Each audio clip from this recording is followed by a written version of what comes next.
안녕하세요. 루트 모발이식 센터 피부과 전문의 김재민 원장입니다. 오늘은 헤어라인 모발 이식에 대해서 남녀의 차이점에 대한 것을 설명드려 보도록 하겠습니다. 우리가 이제 모발 이식을 한다고 했을 때 사실 미용적인 부분이 가장 많이 들어가는 게 헤어라인 모발 이식이라고 생각을 하시는 것 같습니다. 특히나 남성 쪽보다도 여성 쪽이 미용적인 부분이 훨씬 더 크다고 말씀을 드리는데요. 이거는 이제 몇 가지 요인에 의해서 결정되는 거기 때문에 이번 꼭지에서 남자와 여자의 모발 이식에 대한 차이점, 특히나 헤어라인에 대한 차이점에 대한 설명을 드리고 자세히 안내 드리도록 하겠습니다. 헤어라인 모발 이식은 우리가 이제 새로운 헤어라인을 만드는 것을 의미를 합니다. 새로운 헤어라인이라고 하는 건요, 이제 이마에 머리가 없는 부분에 새로 라인을 그려서 이쪽에 모발을 심는 것을 의미를 하는데요. 이렇게 새로운 헤어라인을 그리는 것만으로도 이제 얼굴이 좀 작아 보이는 효과를 얻을 수도 있고, 또 이제 이마가 너무 넓으셨던 분들은 그런 컴플렉스를 없애기 때문에 이런 새로운 헤어라인을 만들기 위한 모발 이식을 하시는 분들의 수요가 굉장히 높습니다. 특히나 이런 헤어라인에 대한 모발 이식은 나이가 좀 많은 중장년층보다는 나이가 좀 젊은 20, 30대 환자분들이 많이 오셔서 수술을 받으시게 되는데, 아무래도 이때가 좀 더 미용적인 수요가 높기 때문이라고 사실 그렇게 생각하고 있습니다.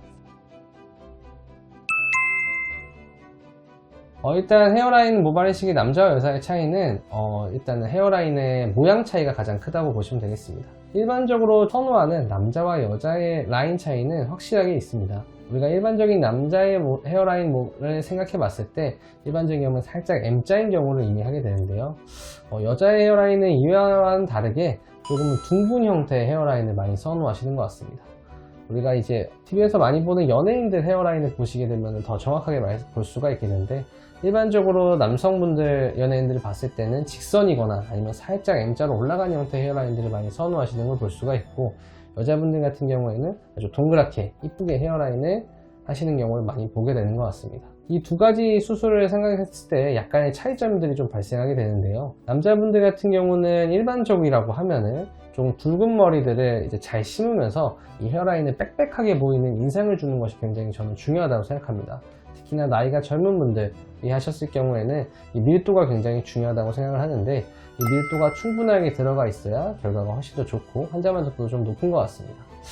여자 헤어라인의 경우는 약간 다르다고 보면 되겠는데요. 이제 여자 헤어라인 같은 경우는 이제 환자분들이 선호하는 정도가 좀 다르기 때문입니다. 남자분들 같이 밀도가 빽빽하게 이식하기보다는 약간 잔머리처럼 머리가 살짝 있는 형태를 더 선호하는 경우가 많으시고, 그래서 이제 굵은 두꺼운 모발, 여러 가지 몇 개의 모낭이 포함된 모발보다는 이걸 나눠서 하나의 모발로 좀 넓게 퍼지듯이 이식을 하는 경우가 굉장히 많은 것 같습니다.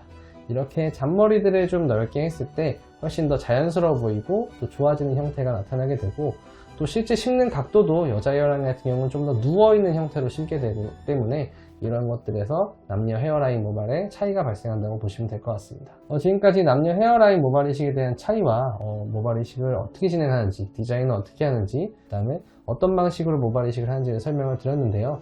이건 이제 미용적인 부분이기 때문에 모든 사람이 다 똑같이 일률적으로 맞는 건 아니지만 전반적인 방향성에 대한 설명을 좀 해드린 것 같습니다. 남녀 헤어라인에 고민이 있으신 분들은 병원 와서 상담을 한번 해보시고요. 본인 스타일에 맞는 헤어라인을 찾아서 가시길 바라겠습니다. 지금까지 루트 모발 이식 센터 피부과 전문의 김재민 원장이었습니다. 감사합니다.